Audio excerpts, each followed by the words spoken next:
Hi, Susan. Thank you for doing this advisor coach spotlight recording with me today. Just for the audience, our new advisor coaching solution is all about giving a solution to senior leaders, typically C suite minus one, maybe board members, maybe SVPs, who are looking for a really quick solution and a thinking partner who can do two things, not just coach them as a leader to do what they need to do even more effectively, but help them because of the advisor coach's business background to figure out what they have in front of them, that business decision, that business challenge, to help them work through that at a faster, more effective rate. So these solutions are going to be a 3-month retainer so that the advisor coach is available when the leader wants them, and a shorter period because of the urgency of the business need. But of course, that can be extended should the leader want more. I'm going to ask you 5 questions. And the first question is, Susan, what business challenges in general, not necessarily specific to your advisor coach specialty, is advisor coaching best designed to help executives navigate? What business challenges? Yeah, so I'd say there's a few that I've come across or that I see as the biggest opportunities. And the first would be when a company has scaled fast. So the revenue's growing, headcount has doubled, and it's going great. But sales, product, and end come to that point where they're no longer really working together. The synergies aren't there. And they're all being pulled in different directions by different leaders. And everyone's so busy. Everyone's flat out, but their salespeople are promising products that end are not able to deliver, end are working on products Mm. that our customers no longer need. So the leadership team is just far too deep in the detail and the busyness to see it clearly and how to bring it together. And advisory coaching can work really well there because you're getting that external perspective and that bird's eye view. And that can make a huge difference to customer satisfaction, customer retention, and revenue. That's huge. I've seen it multiple times with clients across our Churchill companies. Yeah. Thank you. Anything else? The second one you would like to add? Yeah, the second one and the one I see most, it's mostly related to my area, would be where the leadership team has a fantastic strategy in place. Everyone's worked really hard on it, everyone's aligned, and on paper it looks great, but nothing's actually moving. So decisions are Mm. getting pushed, priorities are shifted every week, new ones are coming on. And quite frankly, the people on the ground doing the work have lost faith in that strategy and that direction. And this is where the gap and the strategy, it's just probably the most common thing I'd see and that I get to help clients with. Thank you so much. A great strategy doesn't mean flawless execution. Exactly. Yeah, Yeah. I hear you loud and clear. So this program is a combination of advisory and coaching so that our coaches can switch hats depending on what the client needs in the moment and stay flexible with them. So a simple way to think of it is our advisor coaches coach the leader in terms of mindsets, behaviors, skills to be a better leader, in terms of how they do things. They're advising on the business problem. And so that is both needed and enables the result to speed up. Um, how would you describe the advisor side of advisor coaching and how it's different from traditional executive coaching or consulting? Yeah, no, it's a really good question and one that does require clarity. And the way I see it, and you've said, is coaching's one thing, consulting's another, and advisory really sits right in the middle. So for me, consulting is, and when I've in my leadership roles, when I've brought in consultants, it's when the problem is already pretty well defined. You know that you need a specific plan or a structural change. So you'll bring in that team that will build the plan, help execute it, and then they'll leave. And that absolutely has its place. And then traditional executive coaching goes in the opposite extreme. So it's almost entirely about the person, your mindset, your self awareness, and how you're showing up.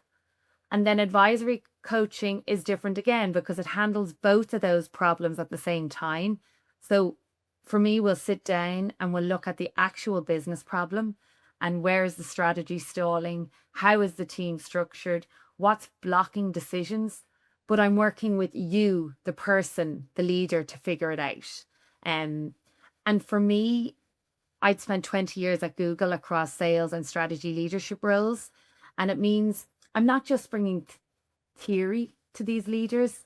I I've had to own revenue targets. I've had to build new teams and solve the exact same issues. So I know when it works and I know where it tends to really fall apart. So for me, that's the difference. It really is in the middle of the two. Thank you. And I love what you've just said. I'm just going to build on it a little that because you've done it in your own corporate career in massive organizations like Google, then you've gone on to do this work full time and either executive coaching or advisor coaching across different organizations. You've seen it from different angles and different perspectives. So it's that credibility of your experience that you bring on the advisory side that makes you such a strong and valuable thinking partner for the leader. And we know at this level, it can be quite lonely and it might be hard for them to speak to someone internally that understands it with the depth that you might, or maybe at home for the same reasons, or they might want to not show that vulnerability. Um, but they can with you because it's a safe space Yeah. and you can do both the advising and the consulting. Anything you would add to what I've just shared? Yeah, no, I think it's exactly that. I think it's often seen as a weakness by some leaders to actually look for help and especially external help. But in my 20 years, the absolute best leaders, the ones I admire the most, the ones who drove the business through the biggest changes and transformations, were the ones who asked everyone for their perspective, and especially external, either advisors, mentors, or coaches. And yeah, I think that's the thing where it's that leader that really is confident to ask for help. It's a strength for the weakness. Absolutely. Thank you. You mentioned a little around your experience with Google. So I'm going to ask you to sort of build on that a little and share more about yourself. Share more about what your operating and leadership experience has been that you bring to your role as an executive advisor coach.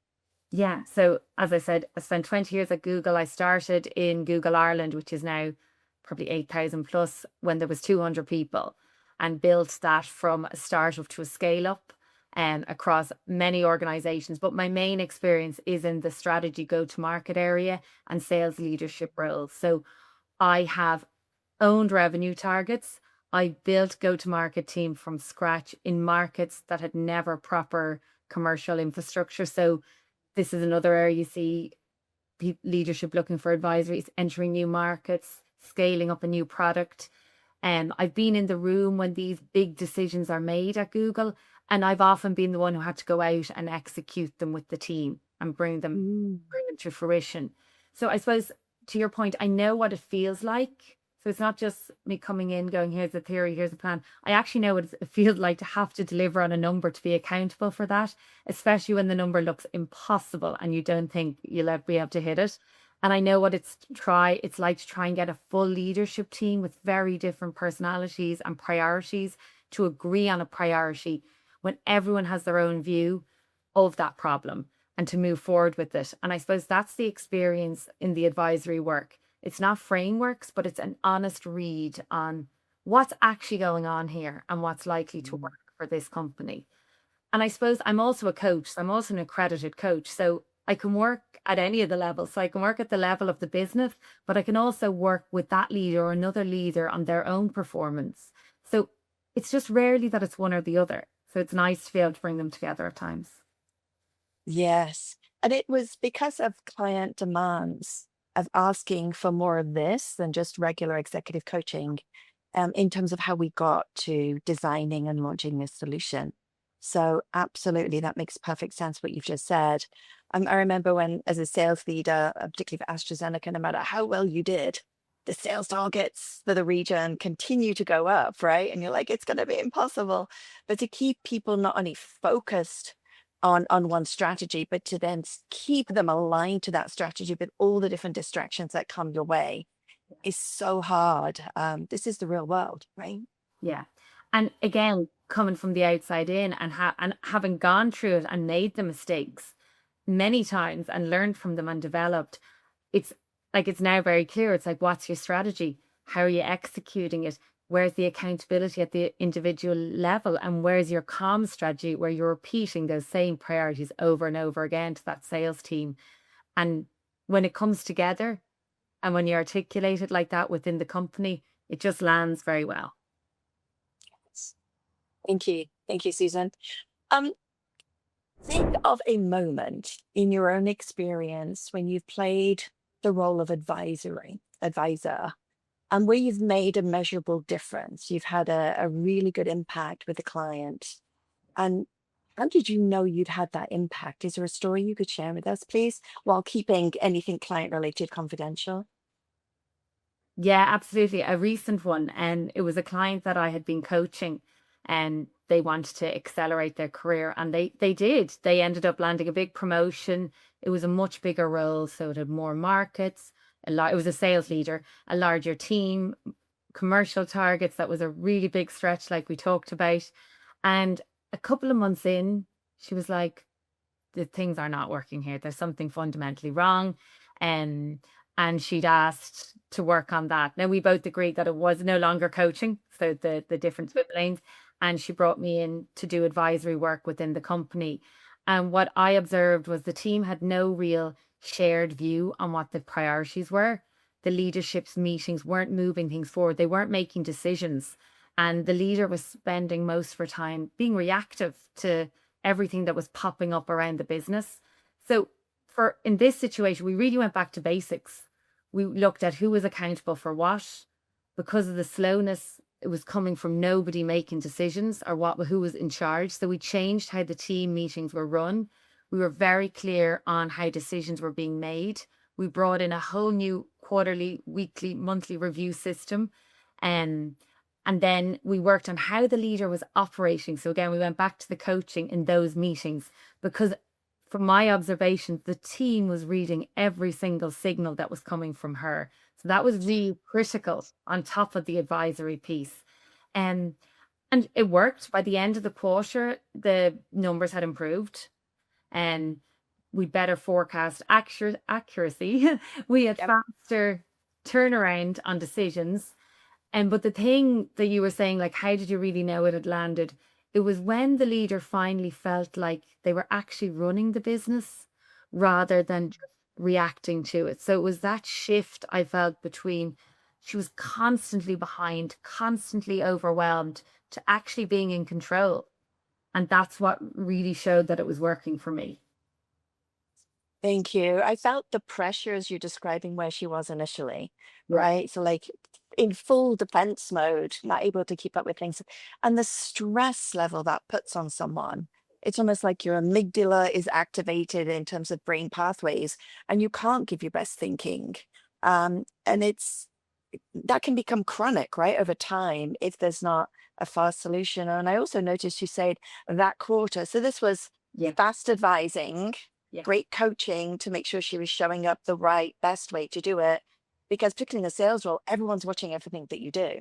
So this sort of really sort of solved for both. Yeah. Thank you, Susan. Yeah. And that's why that 3 month time frame is crucial because leaders don't have 6, 9, 12 months often to turn things around. We have to act fast and move with them. Yeah, excellent point.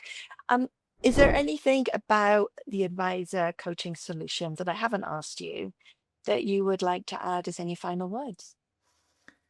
I think the biggest learning is most leaders wait too long. They wait till the problem or their reputation is often irreversible. And it's the ones that are, as I said earlier in our discussion, the ones that are brave enough to ask for help or advice sooner are the ones that succeed. And the ones where I've worked alongside leaders and clients who ask for help, they ask for perspective, they don't assume what they're doing is right or that everything's working, and they'll bring in that external point of view. It's something I wish I'd done at different points throughout my career. Can't be. But yeah, I would have moved stuff faster, I would have got better results, and I wouldn't have made mistakes. And why do you think a leader might um, either not know they need help. And I don't mean help as if they're incapable, but support that can accelerate them, right? Bring out the best of them, put two great minds, thinking partners together. So they may not even realize the opportunity. And even if they do, why they might hold back and not take action. I think sometimes they feel they've been hired to do a job and they need to be the ones that do it. But again, once they either realize or what the strong leaders see is that they can multiply their effect by bringing in advisor help. It's still their work, it's still their decision. I'm not making the decision, it's still their business to run. I'm just giving advice on what I've seen work really well that can accelerate the business impact and their impact as leaders and help bring the team together, because often they look at an external person who's done it before and they'll move quicker and they'll align quicker. Yeah. I love that the leader keeps the agency. It's still their business, still their decision. Thank you very much, Susan. I'm glad that we had this conversation. Thank you very much.